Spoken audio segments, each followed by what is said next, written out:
Awesome. So to kick things off, I do kind of start with the same boring ass question every time. Simple introduction, guys. Let's tell people who you are and just a little background on what's going on. So I'm Ray. This is Addison. We're the band Rose-Colored World based out of Los Angeles. We're an alt rock band. We formed a few years ago, and we have been rocking and rolling ever since. We met about almost 7 years ago at a dive bar in Hollywood. The night Tom Petty passed away, actually. It was like there was Wow. a jam that was dedicated to him, and he walked in, and we were like, we should write together. 2 days later, we started writing, and we never stopped. And now the band is here, and here we are with you.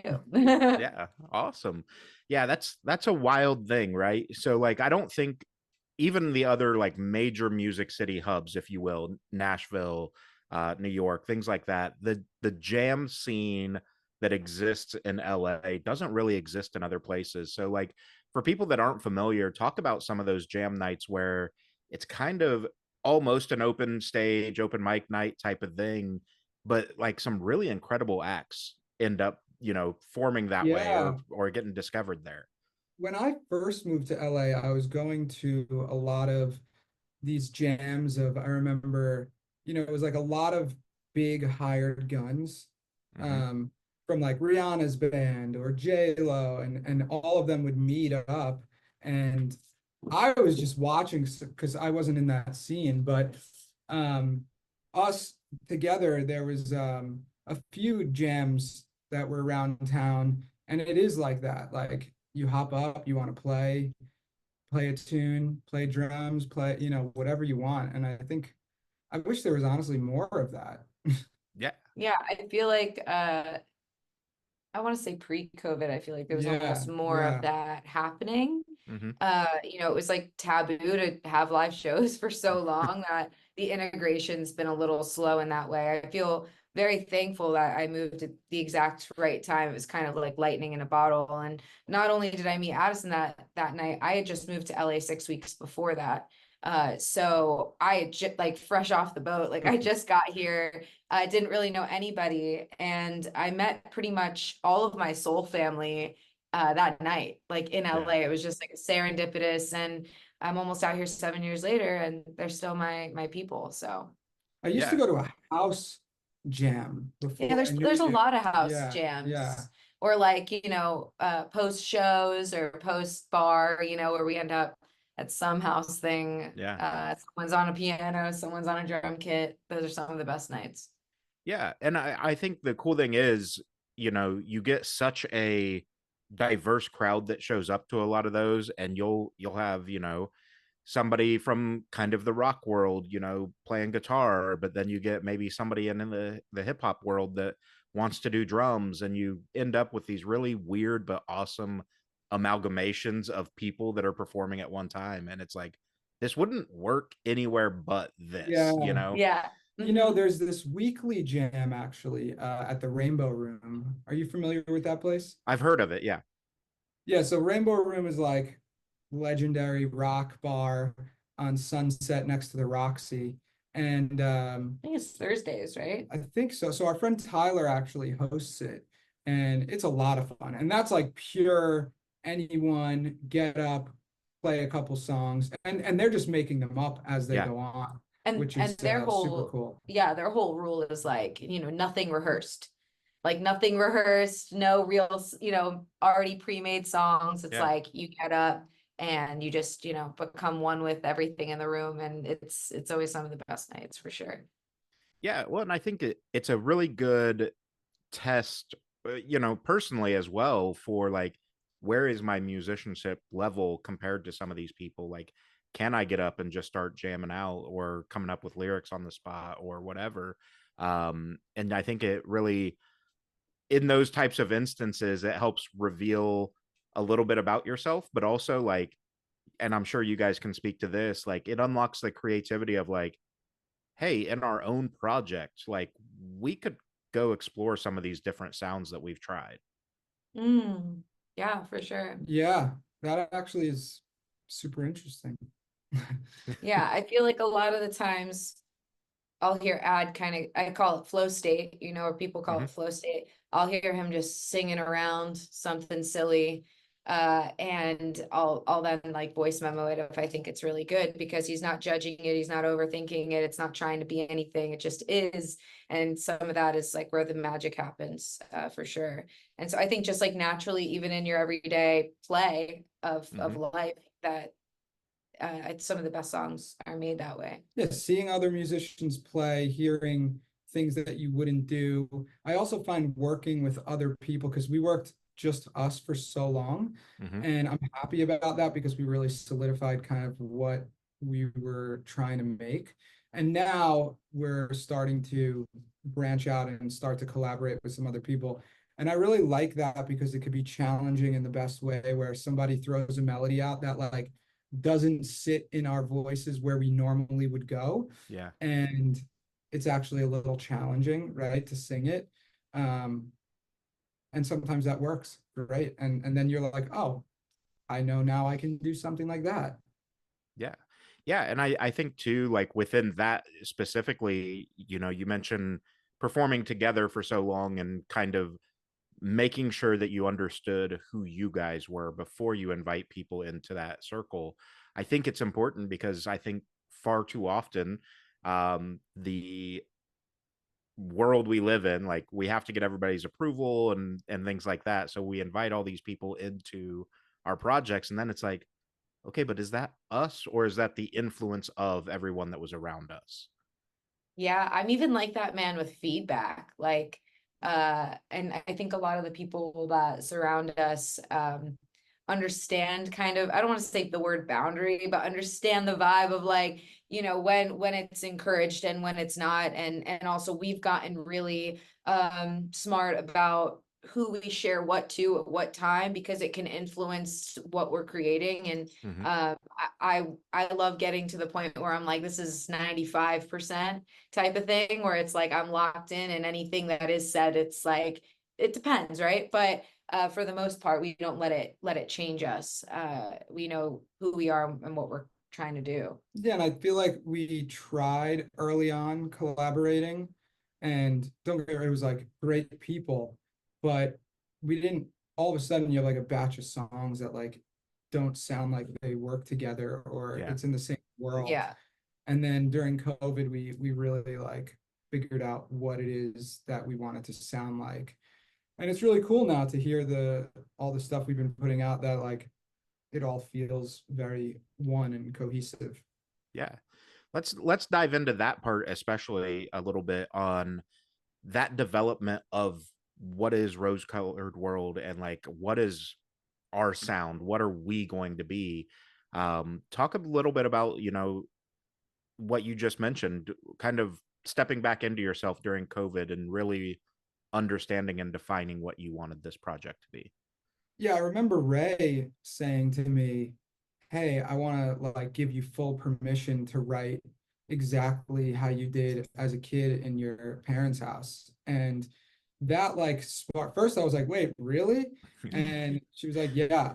And I've never had, since I'm a kid, I never had music just like pour out Hmm. of me and her in such an organic and real way. And all of a sudden, the music part, the creating became easy, instead of, trying to make things, being in LA could be a lot for a musician on their mental health. Just like, you sometimes you don't even realize you're chasing a sound that isn't who you are because you think it's going to work. And Hmm. this is the first project I've personally been a part of where we're just making what we love. And I think because that's part of the reason why it's resonating with people. Yeah, totally.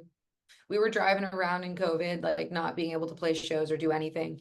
And I'd be like, I'm gonna show him this band I bet he's never heard of. And he'd be like, I love this band. And it would be, a small like alt rock band or pop punk band, or like really for me, like a B-side of something. And I'm Yeah. like, how do you know this too? And we saw we had a lot of common ground in that way. And so when I realized, I'm like, oh, I was listening to this on like the bus in probably middle school. And he was like, I liked this in high school. And because my French, I was like, why are we not making literally what we love more than anything?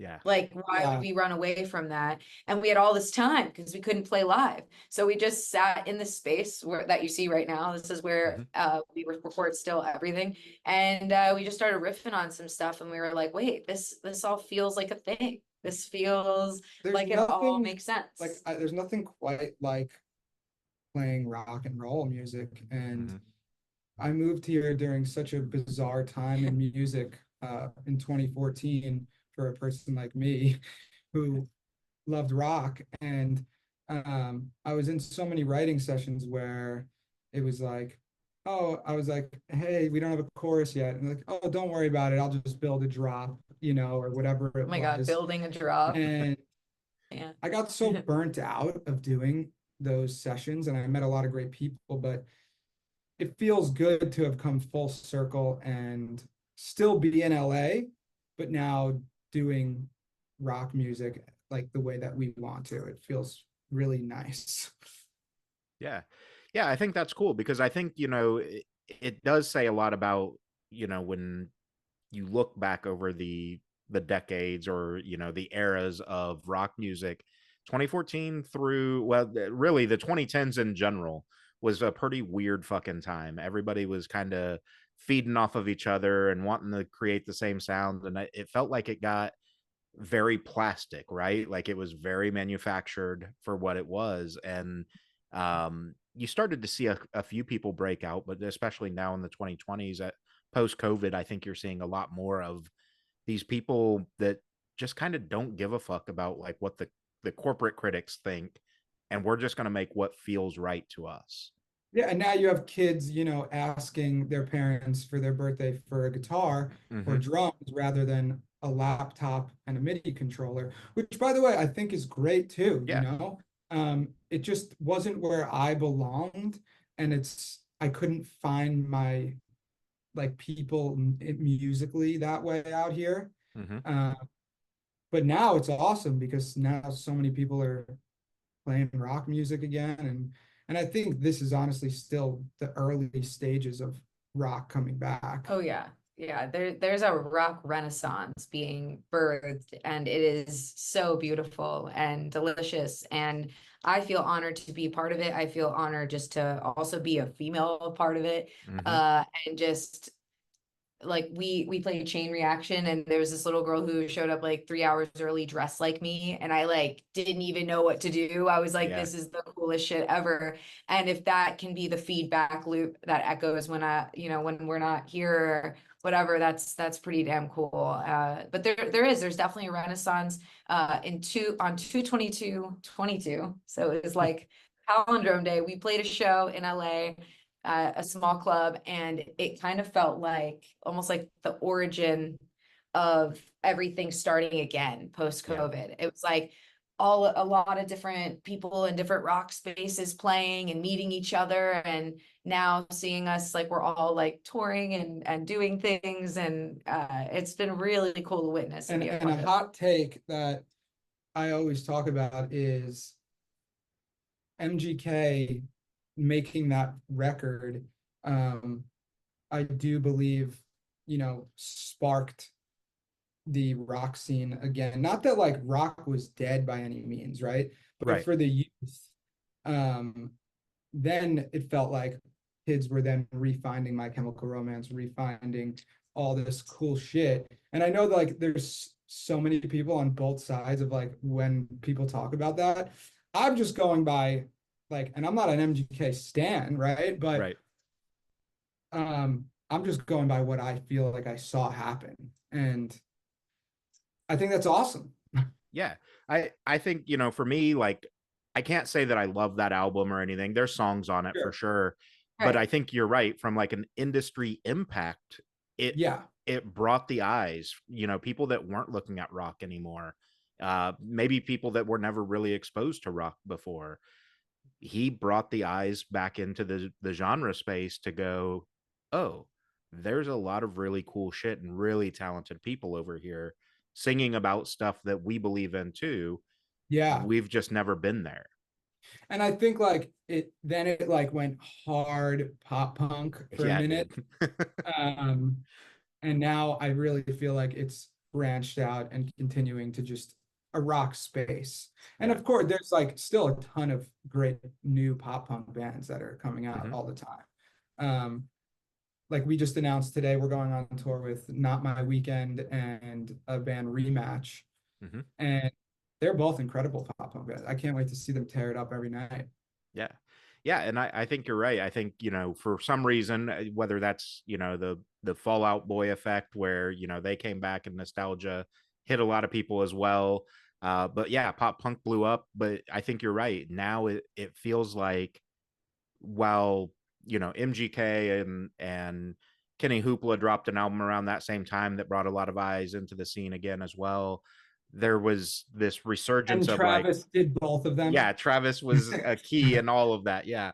Uh, but I think, it started getting those eyes over and people just grabbed on to the different sounds to like help pull themselves up. And now it's diversified again where, maybe Felicity's a really good example of this, I think, out of Orlando, where they've got some stuff that is extremely pop punk, and then they've got Yeah. other stuff that is very much in the rock space. And it's more of a, we can kind of do everything, so don't pigeonhole us Yeah. anymore. Because there's no rules. And I feel like Right. we're seeing more and more in the music industry. We've been seeing it on the side of since we're newly signed and just like it's just like there's literally no rules. And I was actually thinking about this to my friend Austin. I was talking to him like, so for a while we would talk about all the time, like bands or artists would get big, but people would have no idea what they looked like. There was like Mm-hmm. that time when it was just playlist culture. Yep. And what I think is so cool about TikTok is it's kind of bringing it back to the old days in the aspect of people are seeing you and hearing you for the first time. And Yeah. now they are like wanting to come dressed up as you to a show. And because they're getting attached to the image as well, which is for me as a fan, was so much of like what I loved growing up. I wanted spikes in my hat like Travis. I wanted Yep. Dickies like Tom. Yeah, fashion and music and culture have always gone hand in hand. Especially with rock And and punk. it's cool to be able to help inspire that or help give permission, really.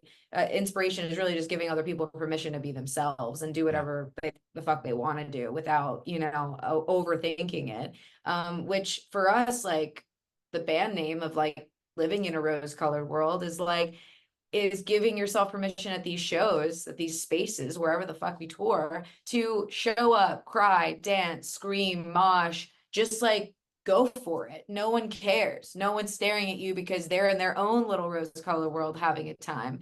And, also the idea that you can have and do whatever you want if you actually want it bad enough and you're not a jerk along the way. Truly, I feel like anything can happen. So it's been really cool watching it come to life in different cities, and now we have a Discord and seeing that community grow of people doing fit checks and talking about Yeah, the shows of and all ages, it's just super cool. yeah. Yeah.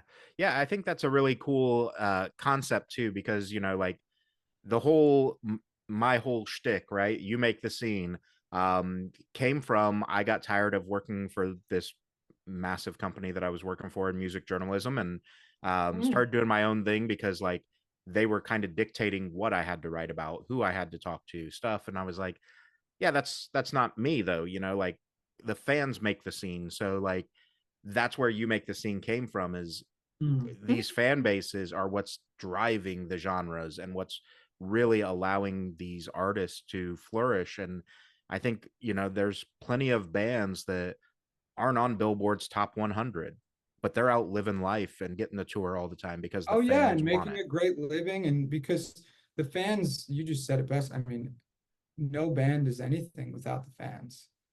Yeah. I mean, we're still artists, right? We still make music, but like that's the whole culture and the whole community. Yeah. We're fans. We're all fans, right? Yeah, like we're fans first, right? Yeah. Fans first. Like I love Green Day. I love so many bands that I listen to all day, every day that, shape me, continue to shape me, continue for us to get out of our own way, get out of our own head. And which isn't always easy. which isn't, yeah, it's just definitely not easy. Some days, this morning being one of them for me. And you just keep rocking and rolling. You just keep going, because we're on the spinning rock. You can pick red pill, blue pill type of Right. thing. Yeah. Yeah, and I think that's one of those things, especially where music does have that beautiful ability to, like, no matter what's going on, there's a song out there that fits that mood, that moment, whatever. And as cliche as it is, I can honestly say music saved my life on more than one occasion. And Mm. I think it's important for people to kind of, like you mentioned earlier, Ray, have that safe space of, like, come to the show, be who the fuck you are, don't give a shit about anything else that's going on. Like, this is where you belong. Right. Like, you're not thinking about your bills and your bullshit and the fight you had with your sister. You're just like, I'm here, I'm present, I'm gonna yell these words at a bunch of strangers. And somehow in the 30 minutes, the 45, the 2 hours, however long, you watch especially from us being up there, we get a front row seat to see that Yeah. happen. You watch the room just transmute into this oneness, and this just like, nothing else matters but And that. joy. Like Yeah. I when we were opening for Dangerous Summer, one of my favorite parts of opening on a tour is like you get on stage and you're seeing a whole bunch of people's faces that have no idea who you are. Right. And like in the middle of song one, people are just like, Huh. and then by song, and if everything goes right, of course, Right. they're just so happy, and they're like, that's what music is, man. Like, ah, good Yeah. music. But that's one thing I push on people all the time on this podcast is, like, go out and see the openers, because, like, they're a lot of times going to be your next favorite band, but B, like, your favorite band brought these people out on tour with them for a fucking reason. So, like, Right. come show up and, like, see why why did AJ want you guys on the show? Here's why. Right. Yeah. Right.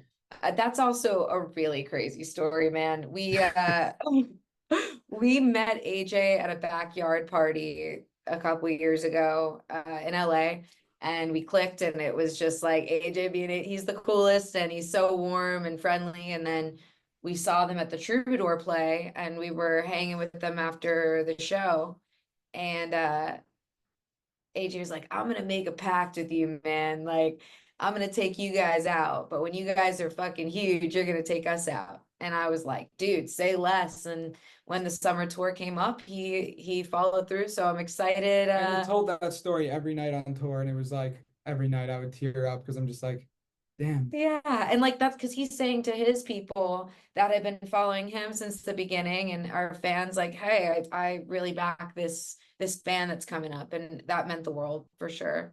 Yeah. Well, and especially from, they're one of the prime examples of what I was talking about earlier. Like, are they on the Billboard Top 100? No. Is AJ and his boys killing it every fucking night? Absolutely. I mean, they're Yeah. over in the UK right now, just Yeah. Yeah, killing they're it. Yeah. killing it. Yeah. So, I love those guys. It they're was a they're great so tour. fucking good. So fucking good. Talk a little bit about, you kind of touched on it there, getting the kind of recognition and support from people in the scene that have been doing it, and maybe you looked up to some extent growing up, seeing. Yeah. We've had a lot of those moments, and it's like, I think for me, I can only speak for myself, but like always being a student, like on tour, just every night, because these guys have been doing this for so long. And Yeah, Josh has done like 7 bands yeah, Warped yeah, Tours, Yeah. so I'm like, I'm gonna listen to you, yeah. whatever I gotta And do. like even down to just the merch. Yeah. Like I remember the first day of tour, we're like looking around, okay, we're gonna need to get a few different things to make this Mm-hmm. look better, and putting lights here and all this. So, but having their support, like it still blows our mind every time. Like we played with Sum 41 in January, which was Yeah. just Mental. obviously fucking Mental. bucket list. Yeah. And just to be playing with people like that, and then for them to enjoy what we're creating is a whole other thing. I think I still like don't even believe it, which I'm fine with living in that. Right. Total Yeah, opposite. I'm like journaling about all the details and crying through it, and I'm very but however you got to move through it, on this crazy journey. But I'm just grateful that we are getting to do what we're doing. Yeah. yeah, and even like going back to your question of like how that feels on this end now, it's crazy because you pour yourself into this thing for so long and you don't really see any return necessarily. Like you see the return because you get a cathartic release of Right. what you're creating or whatever you're doing. But it takes a while of pouring yourself into something for it to resonate and to echo out and then to feel it back. So to finally, really this year, feel it in full force is, like I'd say, is sometimes overwhelming, where he's just like, I don't know what's going on. It's a lot, but it's beautiful. And I'm excited to continue moving forward to see what else happens along this whole thing. Yeah, I love the not, it's such a pro and a con, but like not knowing and anything can happen any day. Yeah. Like when we woke up, I remember I was on the phone and the email for the offer came in for the Sum 41 show. And Ray was like, Ad, you have to get off the phone. And like just that moment of seeing the email, and just what a moment for Yeah. life. Yeah, for Yeah. sure. It's one of those really weird things too, where like you almost wish that you're in the Truman Show so that you could watch back all these things, right? Like I wish Yeah. somebody would have been recording this. I feel like for me, that is what I've been journaling almost every day for over 2 years now. And that is what I kind of get to have for my own personal Truman Yeah. Show. Like I could go right now to the state 2 years ago, and that blows my mind. I'm like, so much has happened, so much has changed, so much that we are working towards is here now. And but yeah, I do feel like that all the time. Like, where's the guy? Where's the door? Yeah. Like someone's just gonna come out and be like, it's all not real. It's just a simulation. Hopefully not though, right? Like we don't want it to go No. away that way. Um let's talk a little bit about I hate that it has ever been considered a thing, but female fronted, we have to touch on it. Yeah, Even though you guys are absolutely more of a duo than female fronted, it gets brought up in every conversation of course. when there's a female artist. So for you, like I've been anti calling anything female fronted forever, basically, because it's just not fair to you as an artist. How do you feel when those terms get thrown out that, oh, they're a female fronted band, or that female, they've got female vocals or whatever, and then the constant comparison between all the girls, and it's like we don't Mhm. do that to any of the guys. Why do we Mhm. have that? Wow, that's a really great question. I feel like first I just have to give credit to like the women who came before me, right? Like Joan Jett, even starting Yeah, there, Stevie Nicks, Lizzie Hale from Hailstorm, all of these people who uh showed up anyway. right. They just did the thing anyway. And I'm not here to reinvent the wheel. I'm not here to change everything. I'm here to express myself, write my silly little songs, get up there and make people feel better because I'm doing it. But there is definitely a different set of struggles and conversations and things like we played a couple things, and even out of all the players on the stage, there's no girls. And Right. at the end of the day, I want great art to live in the world, no matter who anybody looks like, what they feel like, as long Yeah. as it's creating a fandom and a culture and giving back to the community. But it's definitely an interesting conversation and an interesting dynamic to be a part of. I always grew up, though my dad's a drummer, so I always kind of grew up with the band boys and just Yeah. kind of like it was very, this is my natural state to kind of to be amongst them. I But feel like the words female fronted probably started because there isn't a lot. But That's at fair. this point, I feel like you could just say it's a rock right, we're a band. Yeah. rock band, And if you listen this is and this is actually, just such a real thing, but just such an interesting for so many sessions and so many shows for, I want to say, years of my life. I tried my best to kind of not dress feminine at all. It was like, if I wear the baggy stuff, and they'll treat me like with the respect. And it worked. It was like this kind of weird subconscious hack that, Yeah. and then as I started becoming comfortable in myself and my abilities, I was like, well, what makes me special is that I am a woman, and that I can throw down, but I am who I am, and I don't want to run away from that. And I encourage any girl, guy, person in the world to do the same, you know? Yeah. No, I 100% agree. I think, Addison, what you just said maybe is what the original intent was, right? Like the original intent was to bring the highlight over as a, hey, this is something kind of new. Hey, like, check Um, out this rock band and females fronting it. Like, yeah. we Right. don't see that a lot, Yeah. And then it got spun into that negative connotation of, oh, well, they're a female fronted band. Like we have to put one on the show. We have to have one on Right. the tour. Like, Right. okay, but that it's not a have to, it's we get to. Like we Right. get to Right. have these Get people out to. here.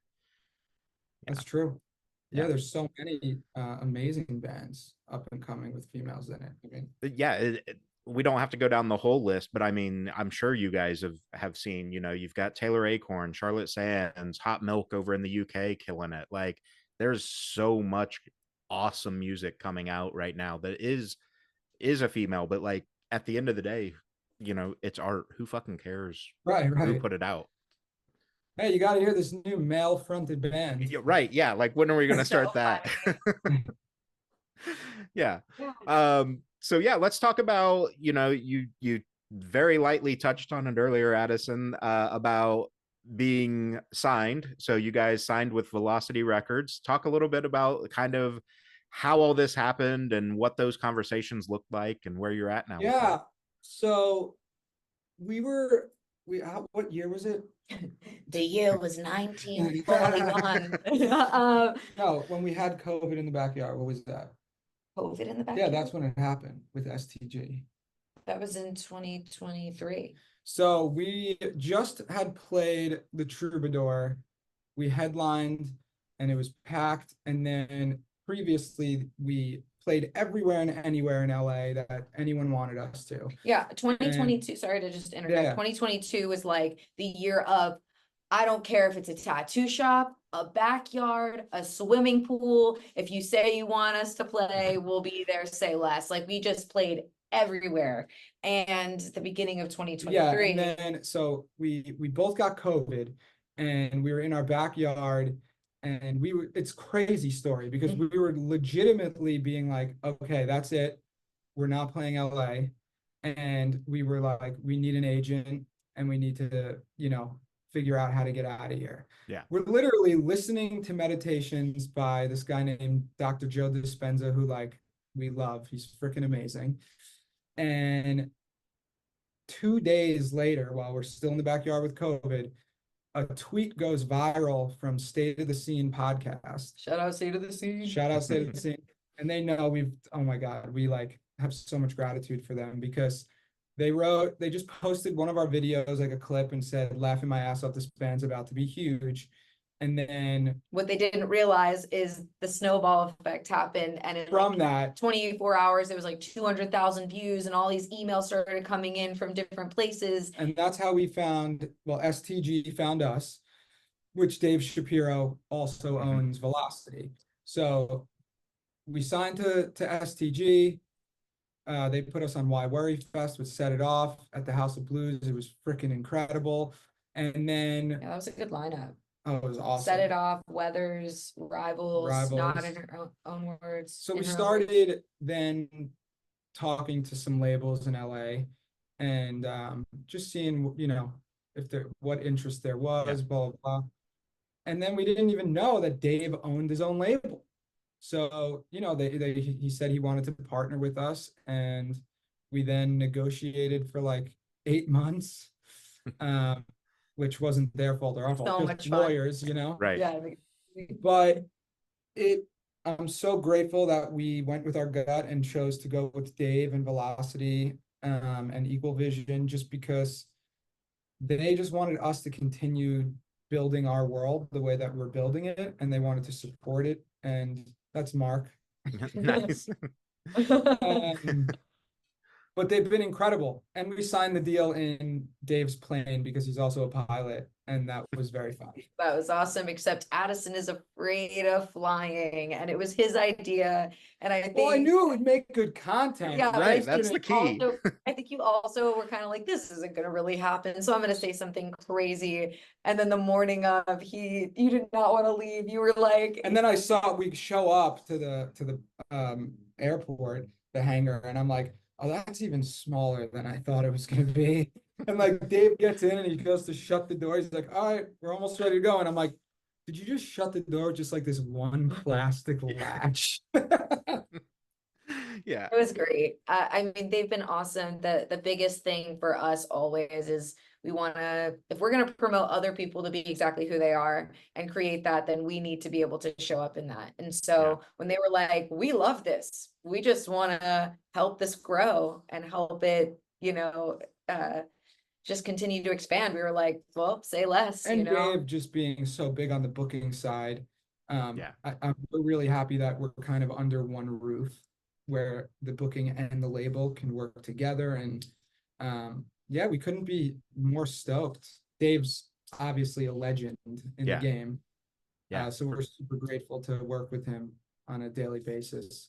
For sure. And like you said, with him being a legend in the industry, like having all those extra connections and whatnot too. And the label is one thing, but just being able to potentially talk to him if you needed to about, hey, we need a new producer, or who do you know that's looking for whatever.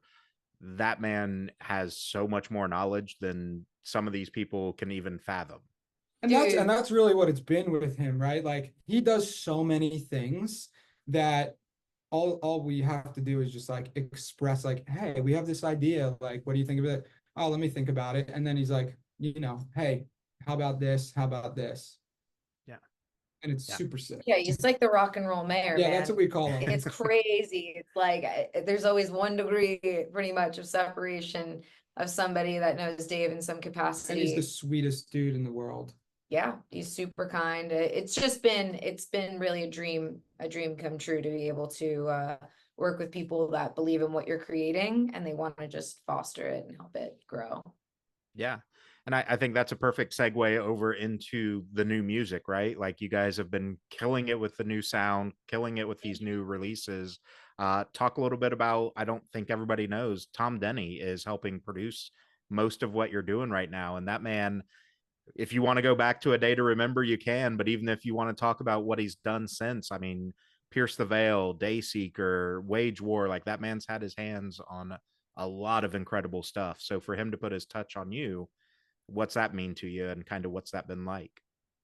I mean, I'm from Florida originally, so A Day to Remember was definitely like hometown heroes, along with, New Found Glory, Hey Monday, Dashboard, all of these bands that I grew up listening to that were like birthed from where I'm from. And being from Long Island, you had Taking Back Sunday and a bunch of other bands as well. But A Day to Remember, having Tom even want to hear a demo we were working on was super surreal, let alone he heard it and was like, this rip, send me stems, let's start working, was very insane. It's still very insane. And what a kind human. Like, yeah, what a we've kind developed person. such a great friendship with him, and we haven't even met him in real life yet. Yeah. We've done everything remote. Yeah, but it's been such a symbiotic relationship. And I feel like he really gets, so we record everything right here. We produce the track, me and Ray, and then we send him stems and he does additional production and mixes it. But what he does to elevate the sound is just mind-blowing. Like it sounds like we re-recorded it, but we didn't.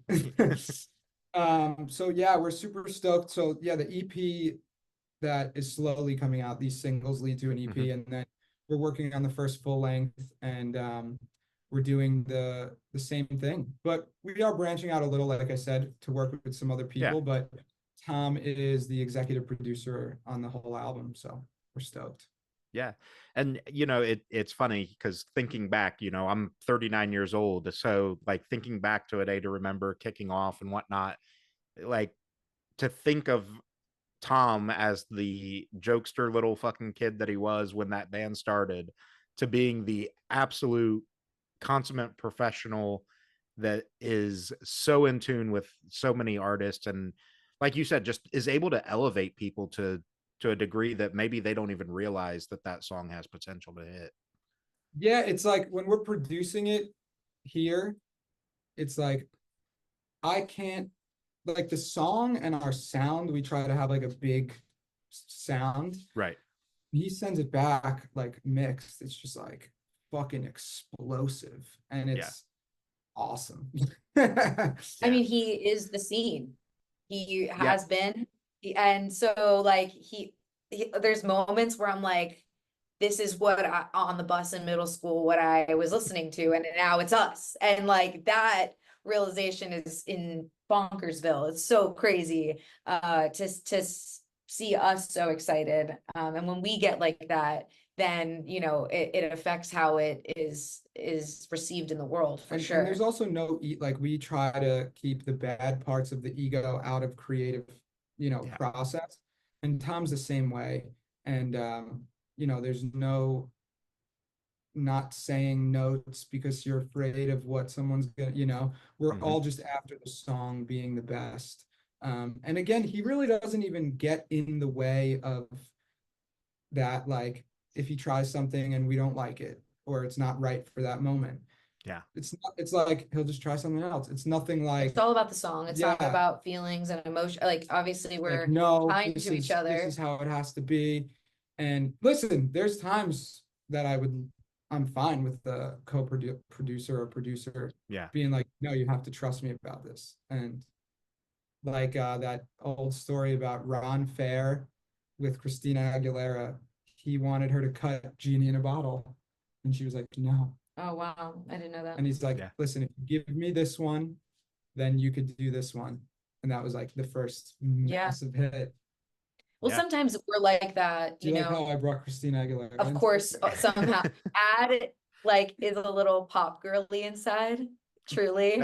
That's fair. Um, but what's funny is like Ad brings the pop to the pop punk, and I bring very much the punk and like emo girl, like from Yeah. the lyrics. So like I'm listening to heavier stuff. So it's a cool blend when we link up in that way. Yeah, it's super fun, and he'll write the catchy little melodies, and I'm like, this is what we should talk about. It's like super, about the human condition, and so you have that together, and people remember things that we're talking about. Yeah. And that, I mean, that's the goal, right? Is to be able to create stuff that resonates and, is something that they hang on to and say, like, I understand this or this impacted me. Yeah. It's funny that you mentioned being the pop girly for Addison, because I wanted to touch on Pieces of Me was a cover that you guys did. And can we talk about how the fact that Ashley Simpson doesn't get more fucking credit for what she did? Like Yeah, she autobiography, that whole record that is, album was a chokehold on everybody. yeah, it was so good, man.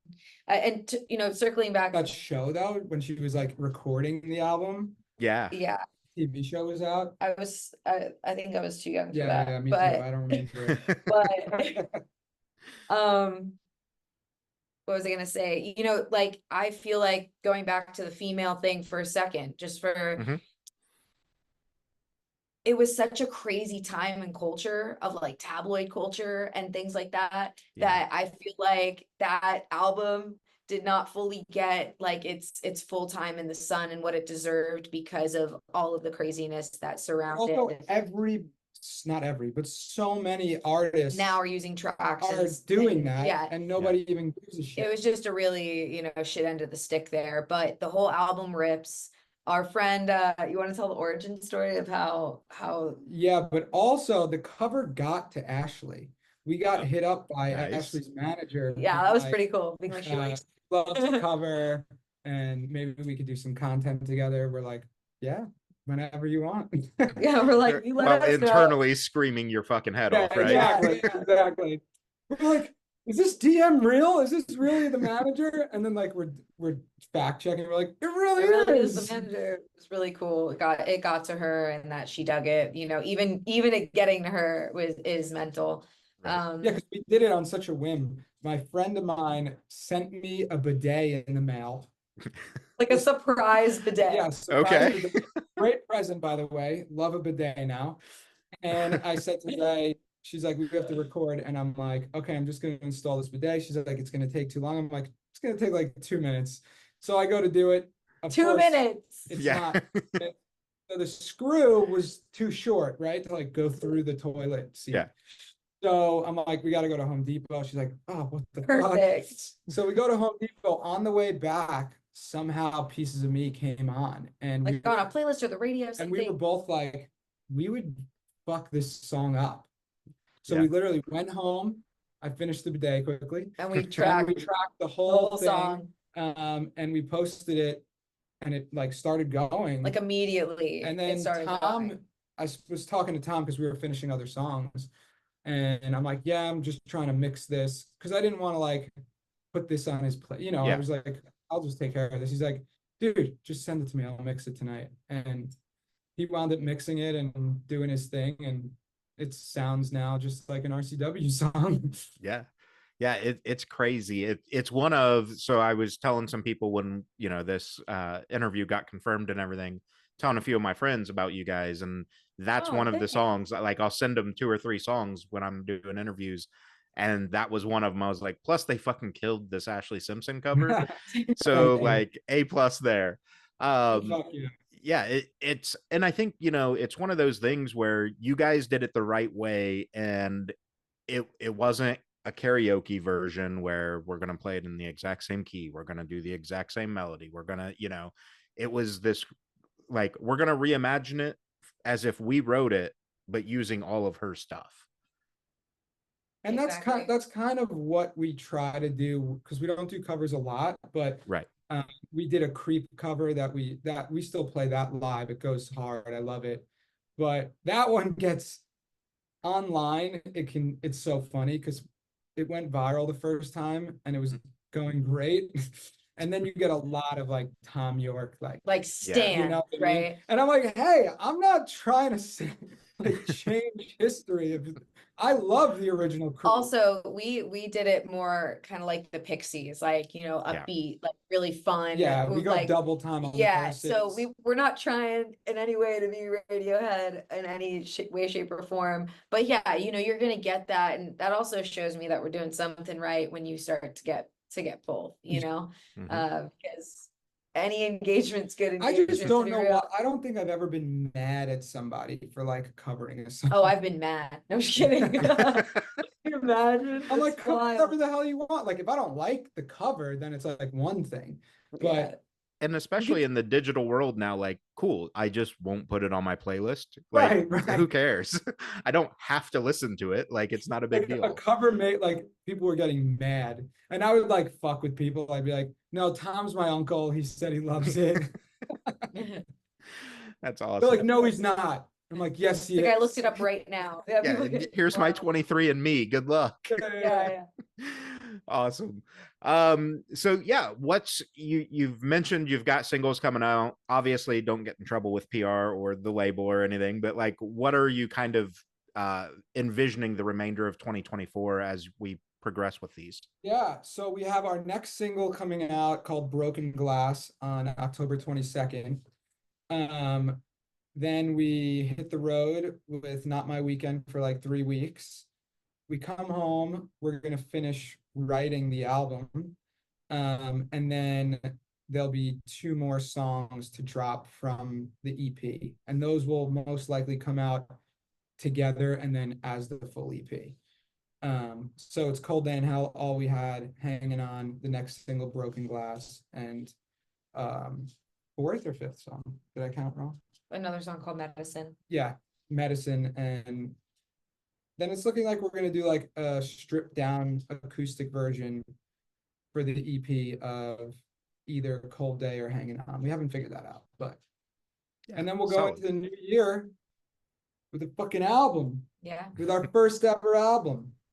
Yeah. And what's that like for you guys? You know, I know we're getting close to the end here. But you know, as you create these pieces of work, especially that are so closely tied to you emotionally and lyrically, how much like imposter syndrome's coming in before releasing, you know, we've got an album coming. Like, what the fuck are we doing? I feel like that used to hit us a lot harder a couple years ago than now. Now it's like after, doing the US tour and going to Canada with the Dangerous Summer and Bad Luck, now that we've had some really cool shows under our belt, and we have kind of we're becoming ingrained in the culture, it feels like, well, what do we have to say?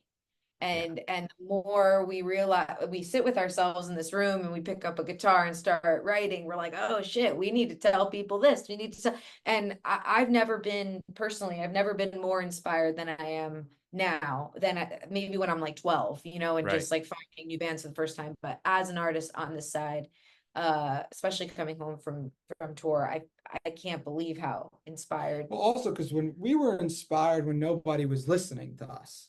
Right. So it's super inspiring I'm like, now there's that, people that want yeah, to we're hear like, us. like when we announced the tour and people were like, see you in Chicago, see you. I'm like, people are buying tickets. That's awesome. So I feel, and also we truly, with every step of this project, navigating whether it's the music side or the business side, Ray, myself, and our manager, Dan, who's like the third member of this band, we really just go with our instincts. Like we could work on a song, produce it out, and then go, this just, we're going to put this to the side. And we just go with our gut on it. And we kind of have to be in agreement together of what the move is. Like, and there's been certain times when we went against our gut because we felt like the pros of the certain situation was good. It never ended well, so we really stay just on course with our gut and our feelings. And as far as the music goes, as long as we're fucking pumped to rock out to it and it feels good, like then we're not even like, I'm attached to the song, but not how we used to be, where it's it's like, okay, we made this song the best that we can make right now in life. We Yeah. love this song. It's going out. See you later. Because that's how you get caught with just never fucking releasing shit. Now it's a little easier because there's like actual people that are giving us deadlines. Deadlines. Yeah. Deadlines from the label. Yeah, but Well, before deadlines from the label, it was deadlines this from a was the Ray. label. I was Yeah. like, hey, I was like functioning, before we signed, we were putting out a single every 2 months of the video. We did 5 of them like that. Yeah. So it was like in a year, basically, give or take, it was like, we have to get this thing And up. if it We have wasn't to for get her, this. like I don't, Thanks. because before we worked together, I would like put a song out, and if it didn't do well in a week, I would pull it down. Like I would just, and then once we found our sound and like what it looked like, from the colors to the font to the style, then it was like, okay, now we just keep doing this. Yeah. Like Coca-Cola doesn't change their colors. McDonald's is right. It's like we just stay on course. We release music. And it's cool now because you go back and we listen to a song like 27 or Torn in Two, and it's like I still love those songs, but you could hear the growth in our production that we built. But at that time, that was the best that we produced. And that's beautiful that you could see that journey. And Yeah. not like, oh my God, we need to take it down and reproduce it now. And Something that inspires me a lot with like Gen Z culture is that they don't have analysis paralysis.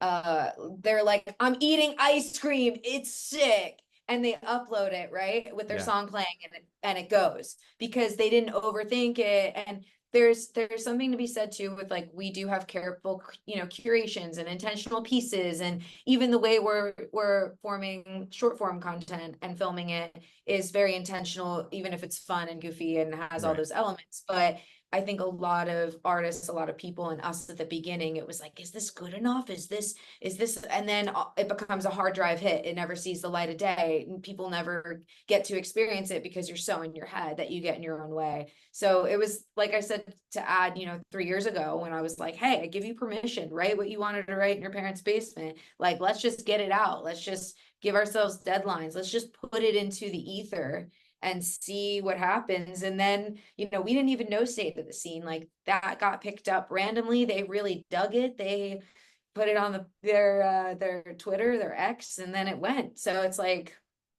you never know, man. It's still Twitter to me. I don't care. Yeah, Me too. exactly. Zoltan. Yeah. Solid reference. Solid reference. So, kind of as we transition to the end here, we touched on it earlier. We talked about what You Make the Scene means, and you've talked about your fan base a little bit. What in your vision with the band, what is the Rose-Colored World scene, and what does that fan base mean and the project mean moving forward? For me, like, this rose-colored world that we're building is a true community of people from all walks of life to just be exactly who they are, and to feel accepted, and to feel free, and to, kind of meet each other. And like I was saying, even in our Discord, like, hey, I live in San Antonio, I'm going alone, and having people kind of link up and talk about what they're gonna wear, Of and all ages. of all ages, of all, like, everything. that's really where I see it heading. And in a bigger way, we have some other news that will be releasing soon towards the end of the year, of how music and fashion and culture is going to be further ingrained in our rose color world, which we can't wait to talk about. Awesome. Yeah, that's I think one of the things that often just kind of gets overlooked from the journalist side, right? Like, in every interview, people talk about the music, they talk about fans, but like that connection, we talked about it earlier, that the fans make the band, right? Like, the artist is going to make music regardless, but without a fan base that truly buys into it and believes in it, it's going to just kind of sit there. So for you guys, knowing what your fans are doing for you, and the support that they're giving you and things like that, what would you like to say to any of them that are listening to this podcast about the kind of the thank you, if you will, for what you've been able to do so far and what you have in store for them moving forward? Yeah, we're so grateful that however they found us, and we say it all the time, but we're nothing without our fans. And I'm so excited to see so many of them in person, because like you said, like, we can go into a theater and play, and if it's an empty room, like a sound check, yeah, you could have fun, right? But when you walk on stage and it's a filled room, the energy of human beings, that it's palpable. Yeah. And I don't take that for granted, like, because it's not the same every night. And some nights it's not like that. And yeah, I just love our fans. We They're love you freaking amazing. guys so much. Yeah. And it's really surreal to have you all even like what we're doing, let alone like some of the messages we've gotten, like, how you did touch on before, how you're, said music saved your life. I think it did for us too. That's why we sacrificed our whole life to making it and doing it and creating it, and writing these silly little songs. And I love that you say that all the time. it is these silly little songs that we're just, True though. diddly doing out of us. Yeah. But somehow when I see through social media, or when someone will message us, and they'll say like, this song, you have no idea that it got me out of a dark time today. That is like, I just immediately get so emotional, because we've been there. that's why we write. That's why Yeah. we're writing, so we could get through it and move through it. So make sense of it at least. Yeah. And obviously it's corporate America, right? Like, the money's nice, but like the real measure of success in art is that impact that it has on people. And when it does elicit some sort of emotional response, good or bad, ideally good, but and someone can come to you and say, hey, I got through today because of what you were singing about or what you wrote. There's no I mean, feeling like you that. have 100 kids, 100 people in a room Yeah. that all are singing together. It may as well be 10,000, right? Like it's Right. like same dopamine and energy. I remember like seeing Taking Back Sunday on Long Island, and it's just like you're just screaming, just like, Yeah. and that's what we would have conversations about that, like temple shows that I used to go to in Long Island or VFW. Mm-hmm. And it's like that energy in those rooms of like needing to sing these words with this band was everything. Yeah. I just told somebody the same thing about, I went and saw Porter Robinson the other night, and Oh, that dude, sick. yeah, he's so fucking incredible. And I told a friend of mine, I was like, this was a show that I knew I wanted to see, but I didn't realize until I was in that moment that I needed that show. Wow. I love Hell that. yeah. Yeah. That's how we got to see Green Day. Yep. We got to see Green Day though on my birthday in April. But not only did we get to see them on my birthday, but they played a 500 cap venue in LA. Whoa. Yeah.